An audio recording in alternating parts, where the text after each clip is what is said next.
Hi everyone, my name is Karen, this is my channel Rather Be Reading, and today I'm bringing to you my April marked as to read video.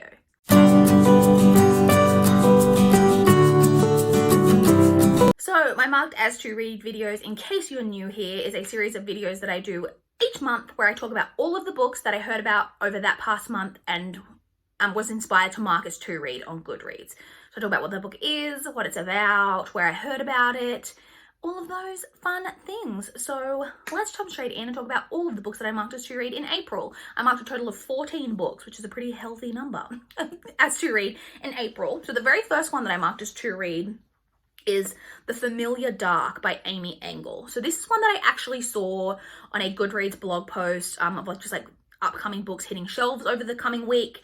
And I was immediately drawn into it because of the author, Amy Engel, who I actually haven't read anything by. But she has her like YA dystopian duology, The Book of Ivy, which I was always really interested in reading and I actually own. And then she also then came out with a really like dark thriller called The Roanoke Girls, which I also have really wanted to read and I also own and have on my TBR. And so this is her latest one. And so even though I haven't read anything, I was interested in it. This is another thriller, and this one is about I think it's set in a small town, and we're following a mother whose daughter has recently been killed. I don't know if it's like a teenage daughter, young daughter, not really sure. We're following the mother, I think basically trying to discover what happened to her daughter, and it's like a small town with lots of secrets. And so, like I said, I was mainly drawn in because of the author. The next one I originally heard about from Heather over at Bookables, and it's Reborn Yesterday by Tessa Bailey. And I'm not sure on the exact plot, but it is more like chick litty rom-com type story, but about vampires, and it just sounded so delightful. I love a good vampire book. I've loved vampires in general. I've loved vampires since forever. Buffy the Vampire Slayer is my favorite show of all time. You know, I was into Twilight, all of that stuff. I love me a good vampire read, so I was very intrigued by that, and I love that it's not like your kind of more like dramatic paranormal, like steamy romance. I'm not saying that it's not steamy, I don't know, but it's more like rom-com-y, but about a vampire. That just sounded like a lot of fun. The next one, I had very dodgy notes where I heard about this one. I wrote that I heard about it on a list of best books of 2020. Where that list was, I don't know. It doesn't appear that it was from Goodreads, so where I saw that list, I have no idea. But the book that I heard about from that list is called They Wish They Were Us by Jessica Goodman. This is a YA thriller, and it's about a girl who, when she was a freshman in high school, her best friend was murdered by the best friend's boyfriend, or by the best friend's boyfriend, or maybe it's her boyfriend. I don't know, by one of their boyfriends, and like he confessed to it, like she's murdered, he confesses, and it's now like 3 years later, she's now a senior in high school, but then on top of that, she is like a member of like a secret society. So I think it's like a boarding school, high school, not really sure. There's some kind of secret society. I freaking love a secret society in a story. And then also it starts to, like, someone starts to send her notes saying that the boyfriend didn't do it, even though he'd confessed to it, and they're secret societies. And I don't really know too much about it apart from that, but that plot sounded very, very intriguing to me. And so I marked that one as to read. The next one I marked as to read based purely on just hype and buzz and hearing about it everywhere on BookTube, and that is My Dark Vanessa by Kate Elizabeth Russell. I'm sure you guys have all heard about this one. It's been everywhere over the past couple of months. And I'm a bit delayed on marking it as to read because I actually talked about this recently. There are some books that I hear about and I'm interested in, but I'm nervous about whether I would like them, and I wait to decide whether I want to mark them as to read until I kind of hear more reviews. But the reviews of this one have been amazing. Like, I don't think I've seen a bad review of it yet. All of the reviews have been really positive, and it does sound like the type of book that I would enjoy. So this is about a woman who, when she was a teenager, she had a romantic sexual relationship with one of her teachers. But she has always like considered that relationship was like a consensual, like romantic relationship, like one of the great like romances of her life. And it's only now that it's come out that he's had relationships with other girls, other students, that she starts to reflect on that time in her past and starts to realize that maybe this relationship wasn't like the healthy, normal relationship that she thought it was. So like I said, so I was always very intrigued by that plot. It sounds like it could touch on a lot of things that I would find very interesting and that I really enjoy in my stories. But I wasn't too sure. But like I said, the reviews have been really, really good. So I am definitely interested in it. Next, I have 2 books that I heard about from Katie over at Chapter Stacks. The first one is 12 Nights at Rotter House by J.W. Ocker.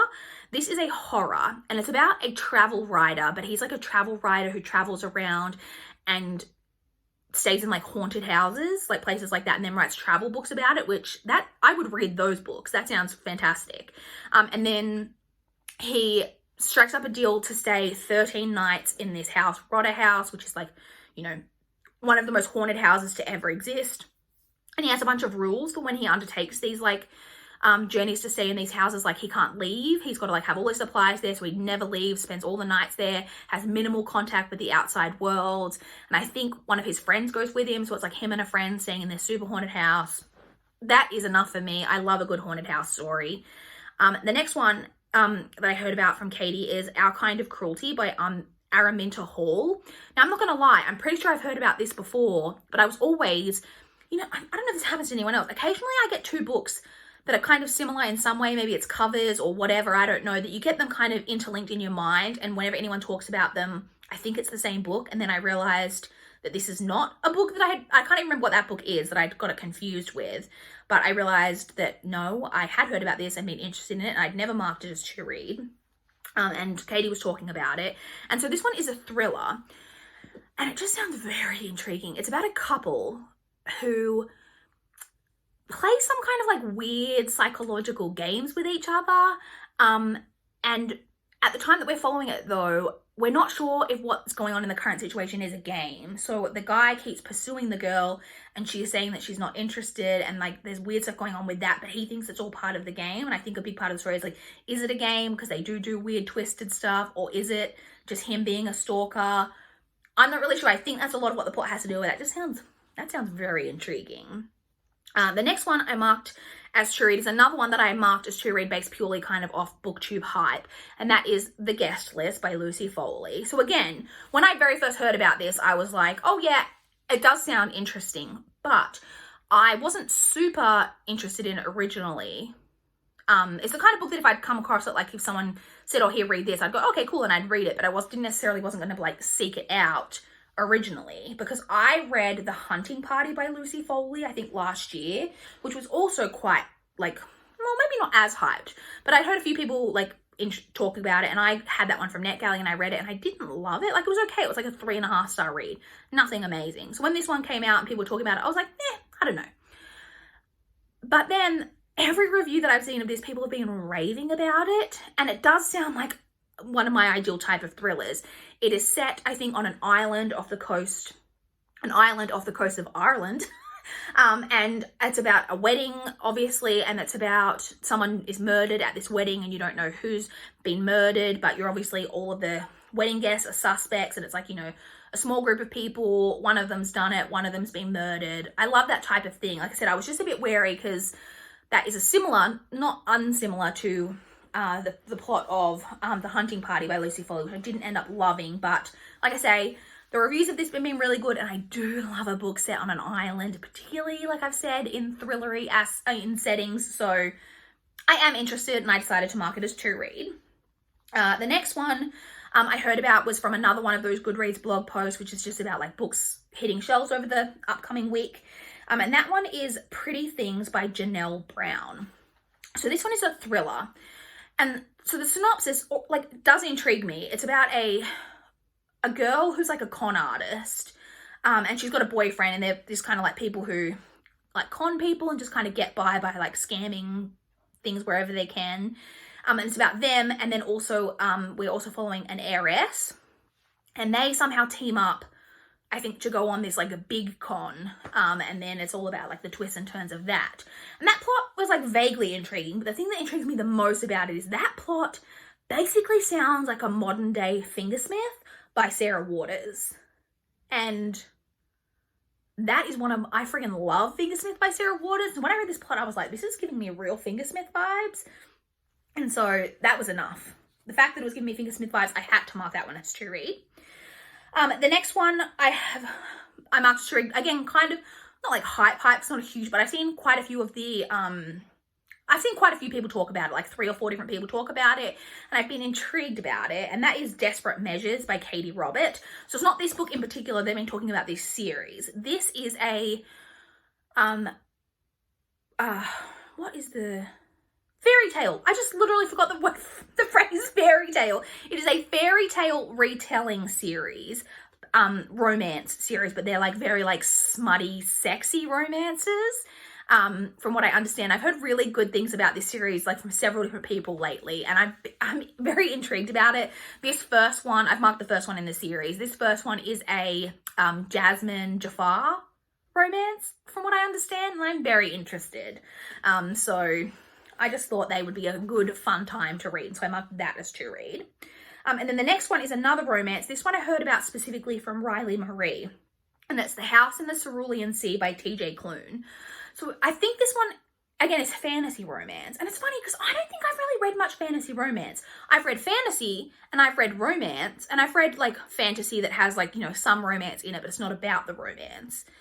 But I haven't really read like fantasy romance. I don't think that I can think of off the top of my head anyway. And I've heard about quite a few recently that I've just been interested in. And this is one of them. I think this one is about a guy who has to go, he goes to like, there's a school for like dangerous children who've got like some like fantastical like magical abilities, but they're like the dangerous kids, and he goes to that school for whatever, and then I can't remember why he's going there, but it's about a romance I think between him and like the principal of the school, so it's male. One of the things though that most intrigued me about it is TJ Klune, from what I understand, is a male author, and I have never read a romance written by a male author. And I would very much like to, particularly a male love story from a male. So I was just, when I realized that he was a male author, I was like, wow, I have to check this out. I think I've heard about a few different TJ Klune books, but this one Riley Marie was really raving about, and it did sound very interesting. So I marked that one as to read. The next one I heard about from Cece over at Problems of a Book Nerd, and that is Sugar Summer by Hannah Moskowitz. And I don't actually know the plot, but she described it as being basically Dirty Dancing, but a female Dirty Dancing. And I was like, I must read this. Dirty Dancing is one of my favorite movies of all time. I've talked about this on my channel before. I adore Dirty Dancing.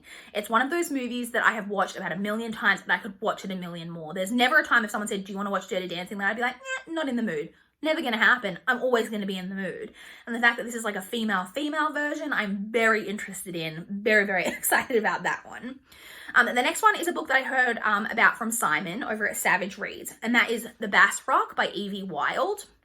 So this is more like, I think, historical fiction, but like literary historical. I'm not sure if it's all historical, because from what I understand, it's following, I think, maybe three different women at like different periods of time. So you've got one in the past. I'm not sure if they're all in the past, but like different points in the past, or if one's present. I'm not really sure, but we're following, I think, several different women in different time periods. And I think how their lives intertwine, but I know it's got something to do with like witchy vibes. I don't know if it's like real witch vibes or just someone who's accused of witchcraft in like a historical way. I'm not really sure, but Simon's been really raving about this. He loved it. And as soon as I heard the word witch, and I love witches in any context, in any way that a witch is in a story, I'm into it. But I really do enjoy like witchy vibes put into more like contemporary, like literary settings. Having said that, that's I guess more what you could kind of describe Practical Magic by Alice Hoffman as. And I didn't like that book, although I do love that movie. Anyway, we're getting off track.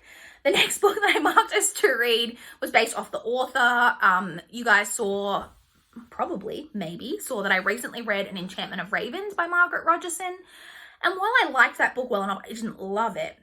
But I was intrigued by her as an author, and I decided that I did want to continue on and read her new book, A Sorcery of Thorns, which got a lot, from what I understand, is a lot more highly praised than An Enchantment of Ravens. There are a lot of people who were really hyped for An Enchantment of Ravens when it came out and then read it and were disappointed. But I think a lot of those people ended up reading this one, A Sorcery of Thorns, and being really, like, this is what they kind of wanted out of An Enchantment of Ravens. Like, it was as good as what they wanted that one to be.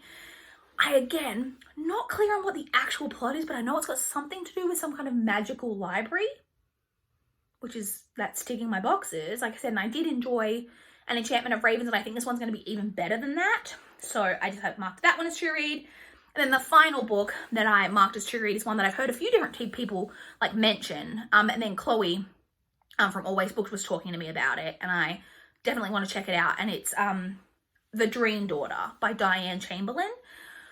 So this one is, I think, literary, like, it's like women's fiction, but more kind of like literary women's fiction from what I understand. And it's about a woman in the 1970s who I think I'm not sure, I don't think she's had her daughter. I think she's pregnant. But they know that the daughter, or maybe it's a baby, I'm not sure. In some way, she knows that the daughter is going to has a heart defect of some kind. And in the 1970s, this is like a big deal because it's much more life-threatening. And that's all of the plot really tells you. And I don't know if this is a spoiler to tell you, but I don't think it is because I know it and I've heard several different people mention it. It does involve time travel in some kind of way. So I assume that she's going to be traveling into the future, maybe with the daughter or just to get some kind of cure or in some way to find a way to cure the daughter of this heart defect. And I've just heard amazing things about it. I've heard, like I said, it's not like one that's been everywhere, but I've just heard like 3 or 4 different people talk about it in the last month or so, and everyone I have heard talk about has been saying how much they really, really liked it, Chloe included. So I marked that one as to read. And that's it. Those are the 14 books that I marked as to read in the month of April. I would love to chat with you guys in the comments down below. If you've read any of these, if you think that I would enjoy them, or if you've got any more recommendations, you guys know I friggin' love a good book recommendation, then hit me up in the comments down below. Please like this video if you liked it. Please subscribe if you want to see more from my channel. That is all I have for this video today.